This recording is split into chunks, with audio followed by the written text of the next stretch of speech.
for you? I've got to be honest and say I wasn't that surprised because she won last week as well.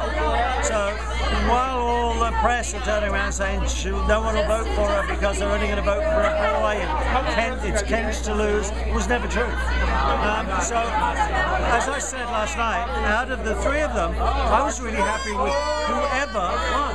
They were all deserving of winning, and they would all have made a great winner. However, at the end of the night, I thought Lauren shaved it. When you look at it all, the whole evening, I just went, oh, she did really well tonight. And of course, America gave it to her. Now, Nigel, I noticed Lauren in the auditions. I thought when she did that sort of wholesome stripper thing back in the day, before Vegas, I think even. When did you start noticing her? I must say later on. She was always, I suppose, one of the strongest girls.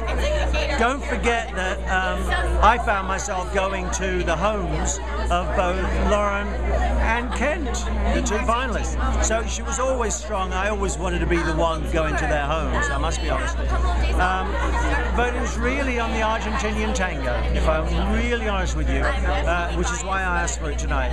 I thought her lines, her control, the back, everything she did was so brilliantly controlled in an area that she hadn't trained in, that she stood a chance across the board from doing that lovely little ride into the distance on Twitch's back to the lines of that. You go, this is someone deserving of winning this tournament. Definitely one of the strongest girls that's ever been on the show, and a role model. You agree with that? Absolutely, 100%. Third winner, right?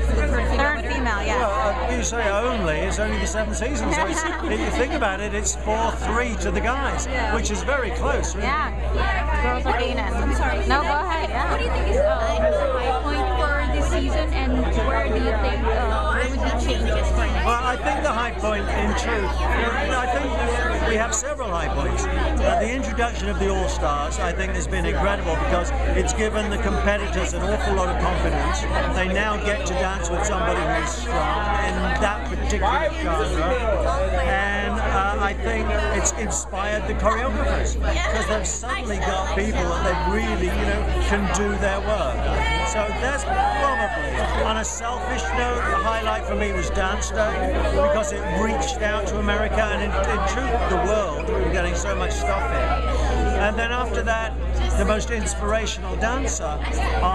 So you think you can dance this season? Who do you think it is? Because I think it's Ellen DeGeneres. And you laugh, but why I say that is the public knows that she is not a dancer, that she's had no training. And if you're talking about inspiring people to take up dance, she is, not a young woman. This is somebody that started dancing, that has not had any lessons, and there she is. And I thought she was absolutely brilliant. In her own words, I thought she was a carpenter because she nailed it tonight. Real quick, Nigel, you mentioned the All-Star format, things you did differently this year. It's going to stay for next season, yeah? I want the All-Stars will stay for next season. I truly hope they will. And I'll fight to keep it. In how that is presented, we'll talk about it. And don't forget, it's not just me. I've got a great team and a really great creative team. And we'll talk about it, we'll discuss things. Maybe we'll start with the top 20, bring it down to a 10, and then introduce the All-Stars, or do exactly what we've done this season. There's a lot to talk about, and a lot more to do between now and then. Like Idol. Oh, that little bro.